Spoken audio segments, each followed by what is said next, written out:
Hello everyone, welcome back. Today we're going to be doing another episode of The Complete Guide to Marvel Rivals. If you don't know already, my name is Cureless. I am a peak Eternity player and continue to play the game to this day. It's nice to meet you. Every single day, I'm going to be making another episode talking about another high-level concept in Marvel Rivals. My overall goal is to help people become more confident in their overall gameplay and achieve their next peak rank. Anyways, let's get into it.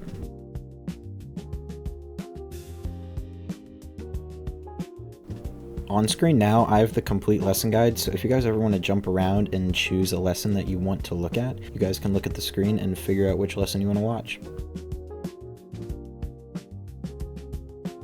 So in yesterday's lesson, which was lesson 7 by the way, we talked about target priority. We talked about who should you attack and why target priority constantly changes. If you haven't watched that video already, I highly recommend that you go back and watch that video because we are going to be using some of those topics in today's lesson. In today's lesson, we're going to be talking about win conditions, and that is how to identify how your team is going to win each fight and how you play toward that win condition, aka activating that win condition. Every team fight has a path to victory.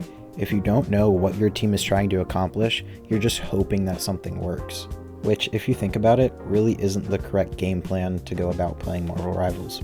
So what you actually need to do is you need to look for your team's win condition. A win condition is the most reliable way for your team to win the upcoming fight. It is the strategy your team should prioritize above everything else. A fight can also have multiple different win conditions. Sometimes your team can win by eliminating a support, winning the front line, using an ultimate combo, controlling the high ground, or even stalling long enough for respawns. Not every fight is won in the same way. But win conditions do really matter. Without a win condition, everyone will play differently, cooldowns are wasted, ultimates will end up overlapping, and players will chase different targets. With a win condition, everyone works together towards the same goal, so it's really smart to state your win condition before the fight so that everyone knows what to do. First way to identify a win condition is by stating your team's strengths. You should ask yourself, what is my team good at? An example is a dive team is going to win by isolating supports, creating fast engagements, and also creating chaos. A brawl team is going to win by fighting together, taking space, and winning the extended fights. And a poke team is going to win by controlling sightlines, wearing enemies down, and forcing out enemy cooldowns. Identifying and shutting down the enemy team's win condition is also super important. You should ask yourself, what does the enemy team want? An example is Spider-Man wants isolated supports, so in order to counter that, you should stand next to your supports. The Punisher wants long sightlines, so to counter that, you want to stand close to the Punisher. Another example is that the Wolverine wants close range fights, so in order to counter that, you should play long range against the Wolverine.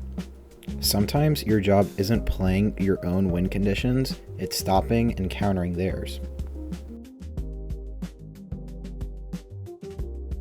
Win conditions also change. An example is your Luna Snow dies.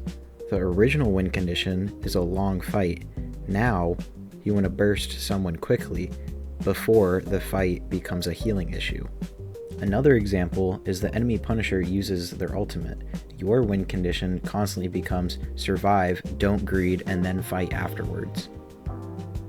The main point I want to point out is to adapt. Win conditions change every single fight, sometimes every few seconds, so you need to be constantly reminding yourself what is the new win condition. Now, some specific hero examples.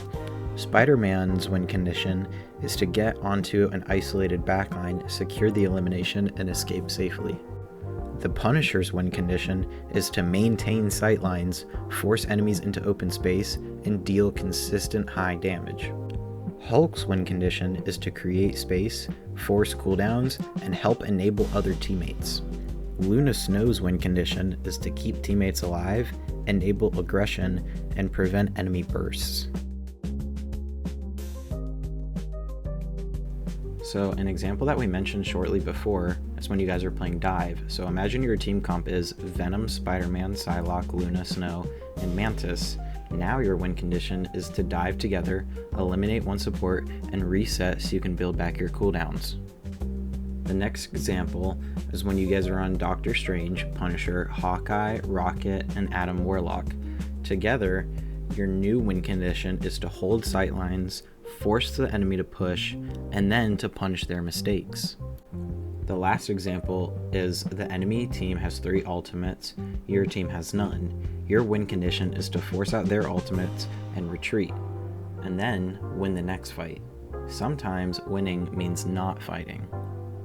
A couple of common mistakes I notice other players make is when everyone plays independently, ignoring your team composition, forcing fights that you can't win, using ultimates randomly, never adjusting if a teammate dies, and chasing kills instead of prioritizing your win condition.